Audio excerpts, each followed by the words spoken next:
thinking of leaving Canada for Norway. I made that journey, and it was nothing like I expected. The dream is beautiful, but the reality is complex, full of challenges and rewards. Work-life balance here is real, and nature is everywhere, but the cost of living and long, dark winters are tough. Everyday life is full of surprises you can't prepare for. This is my unfiltered truth about starting over in Norway.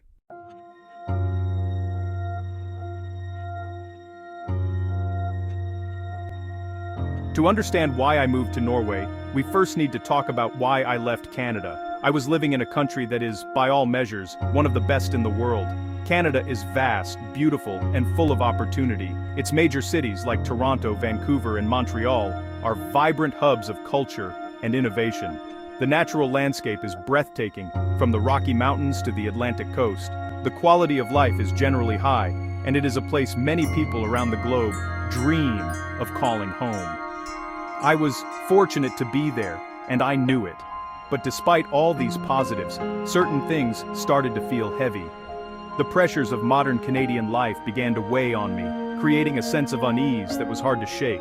The most significant of these pressures was the housing crisis. In major urban centers like Vancouver and Toronto, the dream of owning a home felt increasingly out of reach for my generation. Rent prices were constantly climbing, eating up a larger and larger portion of my income. It felt like I was working harder and harder just to stand still, with financial security feeling like a distant goal.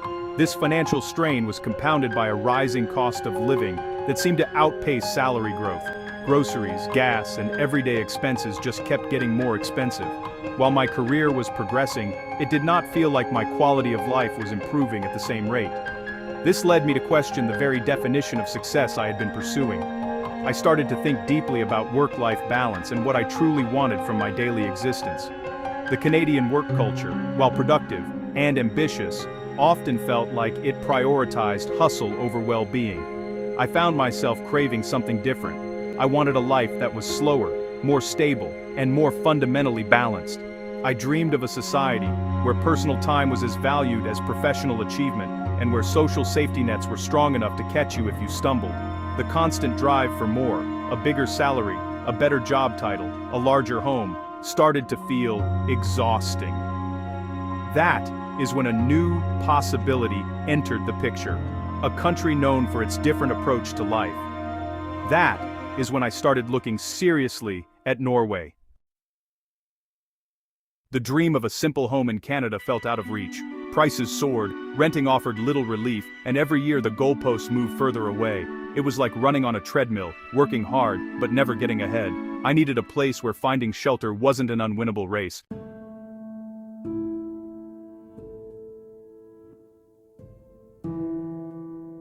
Beyond the impossible housing market, the general cost of living in Canada was becoming a heavy burden. It was a slow, creeping pressure that I felt every time I went to the grocery store or filled up my car with gas. Prices for everyday necessities were rising much faster than my salary. I remember looking at my grocery receipts and feeling a sense of disbelief. Items that were affordable just a year or two prior had become minor luxuries. This wasn't about extravagant spending, it was about the fundamental cost of feeding myself and living a normal, comfortable life. The financial squeeze was real and getting tighter. This rising cost of living created a paradox. On paper, I was doing well. I had a good job with a respectable income, the kind of career that should have afforded me a decent quality of life. Yet, I found myself constantly budgeting, tracking every dollar, and worrying about unexpected expenses. It felt like my financial progress was being erased by inflation.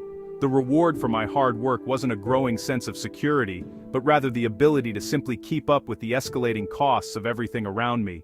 This wasn't the future I had envisioned for myself when I started my career. The problem was that wages were not keeping pace. While companies posted profits and the economy seemed to be growing, the financial reality for the average person felt stagnant. It was a frustrating disconnect. We were told that Canada was a prosperous nation, a great place to live and work. But the day-to-day experience told a different story. The feeling of being squeezed from all sides, high housing costs, high taxes, and high consumer prices was becoming overwhelming. It felt like I was working more just to afford less, and the promise of upward mobility felt hollow. This financial pressure began to impact my choices and limit my freedom. Weekend trips, dinners out with friends, and saving for long-term goals all became more difficult. life started to feel less about thriving and more about surviving. I saw this pattern not just in my own life, but in the lives of my friends and family all around me. We were all caught in the same cycle. This widespread financial strain was a major catalyst for my decision to leave. I started to wonder if there was a place where a good salary actually translated into a good and secure life, not just a struggle to break even.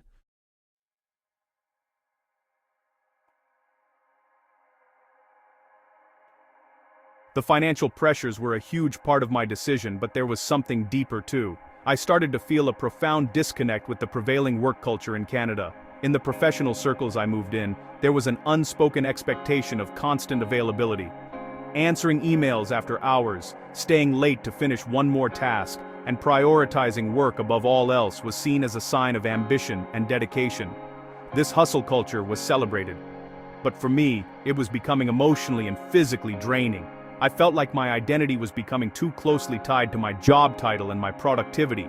I began to crave a different rhythm of life, one that wasn't dictated by the relentless pace of a 9-to-5, or more accurately, an 8-to-6. I saw my personal time shrinking.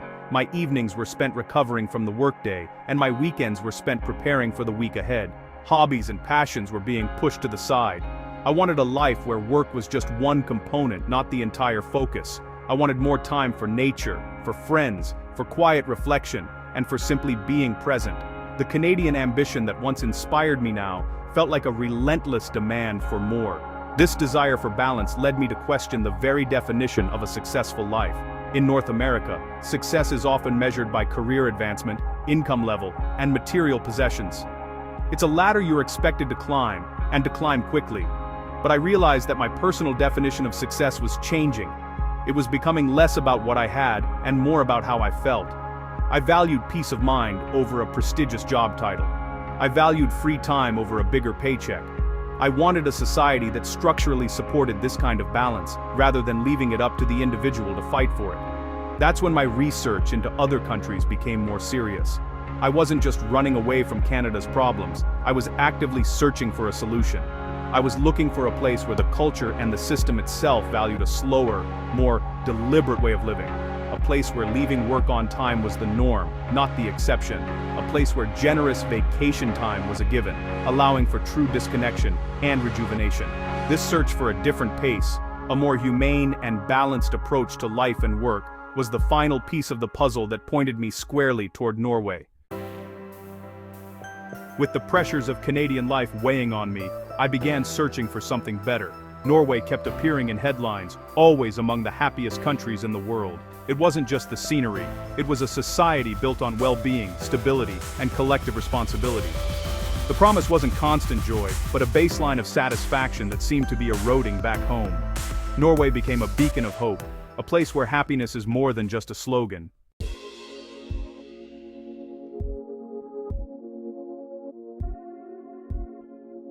What drew me most to Norway was its genuine work-life balance, protected by law and embraced by culture. Here, working late is seen as poor time management, not ambition. Evenings and weekends are for life, not work. 5 weeks of paid vacation is standard, not a perk. Workplaces are flat and collaborative. Bosses are teammates, not distant authorities.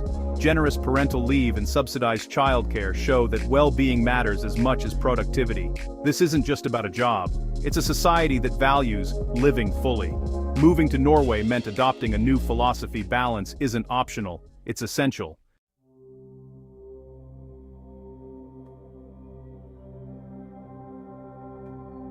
Norway's connection to nature is profound. Or open-air living, is a way of life. Nature isn't reserved for vacations, it's part of daily routines, after-work hikes, weekends at mountain cabins, and outdoor play for kids. The right to roam means everyone can enjoy the land. The landscape, fjords, mountains, northern lights, offers endless adventure. Here, nature is an antidote to stress, not a distant escape. Life slows down. Joy is found in fresh air and simple moments. Norway's blend of balance and nature made it the clear choice for my new beginning.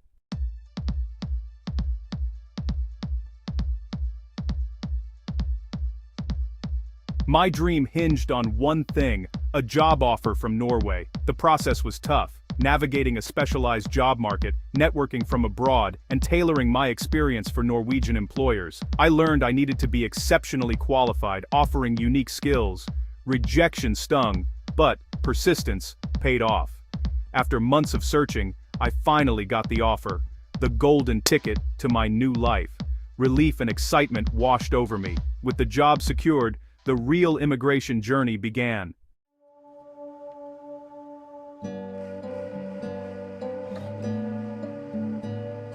With my job offer, I faced Norway's meticulous immigration process. Every document, diplomas, contracts, proof of experience, had to be perfect, translated, and sometimes apostilled. The checklist was strict but clear. Mistakes could mean delays or rejection. I spent weeks gathering and triple-checking everything. Submitting my application and biometrics felt like handing over my fate. Months of effort condensed into a single envelope. Now, all I could do was wait.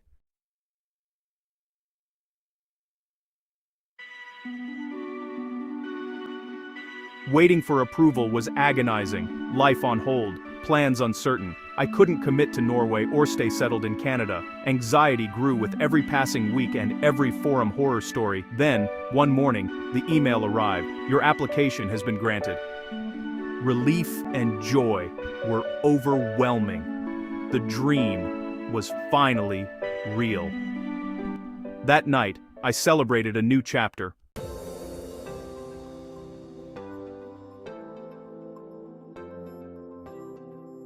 Approval in hand, I booked my flight, quit my job, and said my goodbyes. Arriving in Oslo, I registered with the police and applied for my residence card. Next, I needed my Norwegian ID number, essential for everything from banking to healthcare. More paperwork, more waiting, but finally, I had all I needed. Only then did I truly feel like a resident. The process was demanding, but it was a rite of passage. I had earned my place in my new home. When my plane touched down in Oslo, I was braced for the challenges of a new country. What I wasn't prepared for was the quiet. Even during rush hour, the city felt peaceful. No honking, no shouting, just calm order. The city was clean and organized, with everything in its place. People kept to themselves, and silence was the norm, even in public spaces. This quiet, both physical and social, was my true welcome to Norway, a world away from the bustle of Canada. In Norway, I quickly learned that social life is shaped by unwritten rules, reserved, structured, and valuing privacy. Friendships form slowly, and social circles can feel impenetrable at first. Plans are made well in advance, spontaneity is rare. Personal questions can seem intrusive, and trust takes time to build. But once you're in, the friendships are deep, loyal, and truly meaningful. My first months in Norway were full of small shocks and pleasant surprises. Everyday things, like the high grocery prices, the bottle deposit system, and strict store hours, forced me to adapt quickly. But I was amazed by the trust here, seeing babies left outside cafes, and the efficiency of public services. Most surprising of all was how deeply nature is woven into daily life. It's not just a hobby, it's the culture. Life in Norway is expensive, especially groceries, dining out, and alcohol. My first trips to Norwegian supermarkets were a shock, with everyday items costing far more than in Canada. Eating out is a luxury, and a simple meal can cost more than a week's groceries back home. Alcohol is even pricier, thanks to high taxes and the state-run Vinmonopolet. Adjusting to these costs is the first big hurdle for newcomers. When I got my first Norwegian paycheck, I was surprised. It was much higher than my salary in Canada. Salaries here are competitive, and the pay gap is smaller than in North America. Housing is expensive, especially in Oslo, but the market feels more stable and predictable than in Canada. Outside the capital, housing is more affordable, and home ownership is still achievable for many. No talk about money in Norway is complete without mentioning taxes. Yes, they're high, and a big chunk of your salary goes straight to the government. But in Norway, you see your tax money at work. Healthcare, education, daycare, and public transit are all top-notch and accessible. The peace of mind and security you get is, in my opinion, worth every krone. The legendary Norwegian work-life balance isn't a myth, it's a lived reality. Most people work 37.5 hours a week, and by 4 or 5, offices are empty. There's no pressure to stay late, even managers head home on time. The focus is on working smart, not long, so everyone can enjoy life outside of work. The result? happier, more productive employees, and a culture that truly values well-being. In Norway, balance isn't just a buzzword, it's law. Employees get at least 5 weeks of paid vacation, and taking a real break is expected. When you're on holiday, you truly disconnect. Work calls are rare, and out-of-office replies are respected. Parental leave is generous too, supporting both parents and strengthening families. In Norway, life is about more than work. It's about family, health, and true well-being. In Norway, work-life balance means more than free time. It's about embracing nature and simplicity. With shorter workdays, people head straight from the office to the outdoors, swimming, hiking, or skiing. The hydde, or cabin, is central. Weekends are spent disconnecting from the city and reconnecting with nature. Life here is about simplicity, chopping wood, playing games, and enjoying peace and quiet. Norwegians value quality over quantity, investing in durable gear and cozy, functional homes. This lifestyle taught me to slow down and find happiness in the simple beauty around me. After navigating the complex immigration process and adapting to a new life in Norway, I often ask, was it worth it? For me, the answer is yes. I traded hustle culture for balance and found peace, stability, and a deeper connection to nature. It wasn't easy, but I've become more resilient and certain of what truly matters.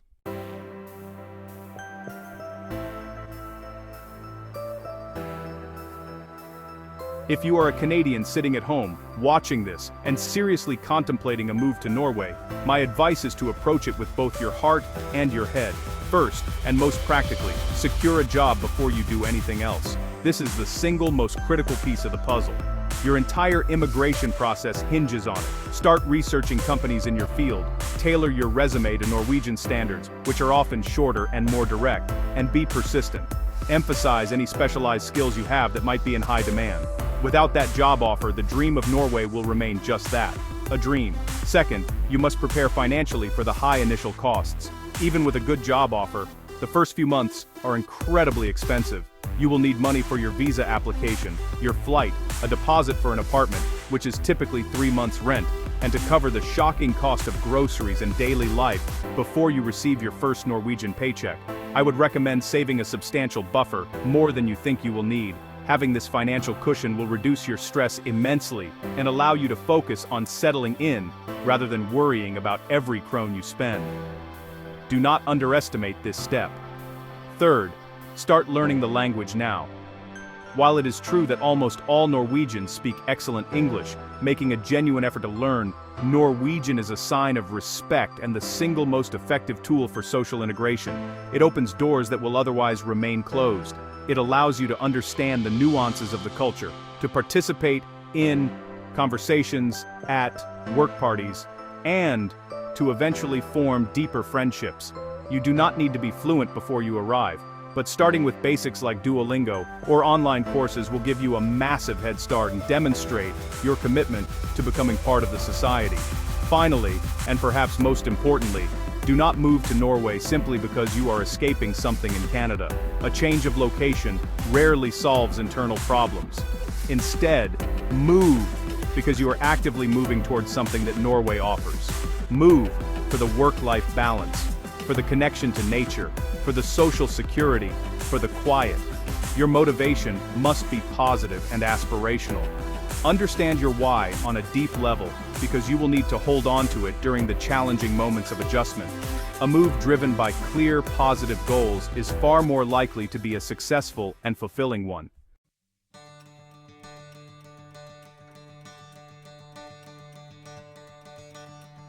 Integration is a marathon, not a sprint. The first year is tough, full of new challenges, missing home, and learning patience. Building real connections takes time, but each small step matters. If you're open and resilient, Norway can be the most rewarding journey of your life. Starting over is hard, but building a life you love is worth it.